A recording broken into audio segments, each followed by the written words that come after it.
Welcome back. We are coming to you live from the World Economic Forum here in Davos, Switzerland. The global economy, a main focus here, of course. We're also watching the UK's exit from the European Union. Where does that stand? The British Parliament is now getting closer to a plan that could delay the exit. Joining me right now is former British Prime Minister Tony Blair. Mr. Prime Minister, it's good to see you again. Thank you. Thank you so much for joining us. So what we know so far, how do you think this plays out? I think it's really difficult to tell. I think the options are we fall out without any deal at all, which I think is very unlikely. Alternatively, we go back and agree the Prime Minister's plan. I think that's unlikely too. Or we go to a fresh referendum, which at the moment does not have a majority, but maybe where we end up. If Theresa May, needs to have a plan in terms of trade and not have a hard exit, how can she do that when all of these countries are represented by the EU? Because the real difficulty that she has is the problem with the deal that she's presenting to the British Parliament is that it doesn't resolve the central question of Britain's future trading relationship with the EU. Right. And basically we've got a choice. We can stay close to Europe to minimise the economic damage of falling out of a trading system we've been in for over 4 decades.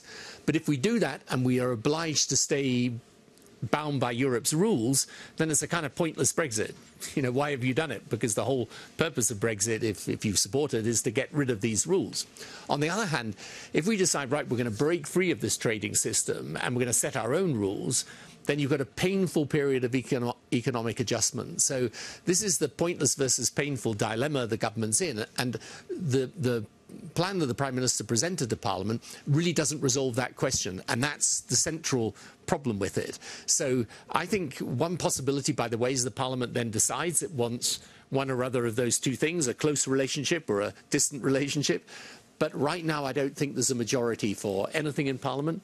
And so that's why I think when you take into account 30 months of negotiation, all of this mess, Parliament can't agree, the Prime Minister's obviously in huge difficulty, frankly, the Cabinet don't agree.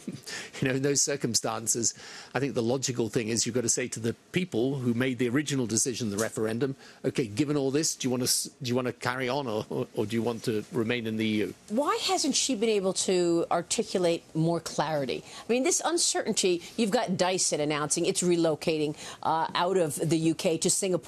Companies like Sony, Panasonic saying they're moving out of the UK. You know, businesses cannot operate if they don't have certainty. Why has she been so iffy about all of this? Because I think the problem is that her party is fundamentally in disagreement.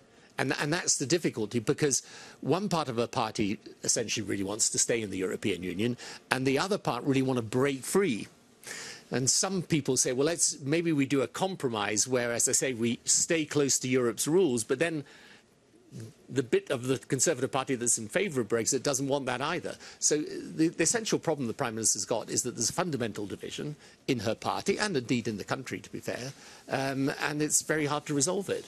Where are the most important trade situations that she needs to lock up? Putting the EU aside, I mean, are there other trade negotiations that she should be thinking about in terms of ensuring that she has a plan with them? Yes, I mean, you can certainly explore other trading options. But the problem is that virtually 60% of our trade is governed by the EU trading system. And by the way, we haven't mentioned this, but there's a whole dimension of problem, which is around the border in Ireland between Northern Ireland, that's part of the UK, and the Republic of Ireland, that's obviously an independent country within the EU. Now, the UK and the Republic of Ireland have always been either out of Europe together, and then they joined on the same day together in May, I think it was May 1973. So this is also a problem, because you've got to resolve that somehow, because you don't want a closed border along the border between Northern Ireland and the Republic of Ireland. Otherwise, you're going to cause real problems on the island of Ireland and to the peace process that we spent such a long time negotiating. So, look, the truthful answer is there is no easy answer to any of this. And, you know, in the end, we are in a big mess. I mean, I think I want to emphasize to an American audience in particular, whatever happens, we will come out of this at a certain point. It's going to be very messy, whatever we do. But, you know, Britain will remain a strong, yes, capable country with a strong economy and will remain a good partner. Yeah, very quickly on China. Are you worried about some of the issues around China, from espionage to the theft of IP to the forced transfer of technology and the trade issues? Yeah. And what should be done about it? Well, I think, look, this is why I say to people, even though obviously you don't want to trigger a trade war and you know, end up causing a real breakdown in the global trading system, the American administration is not wrong to put these issues on the agenda. They have to be put on the agenda. And I think, I mean, my advice to Europe, frankly, would be also to put this on the agenda because it's a real issue. Ally with the U.S. Yeah, because in the end, look, we all know that power of China is going to be huge. Its economy is very strong. It's interrelated with ours. They're going to be politically more powerful.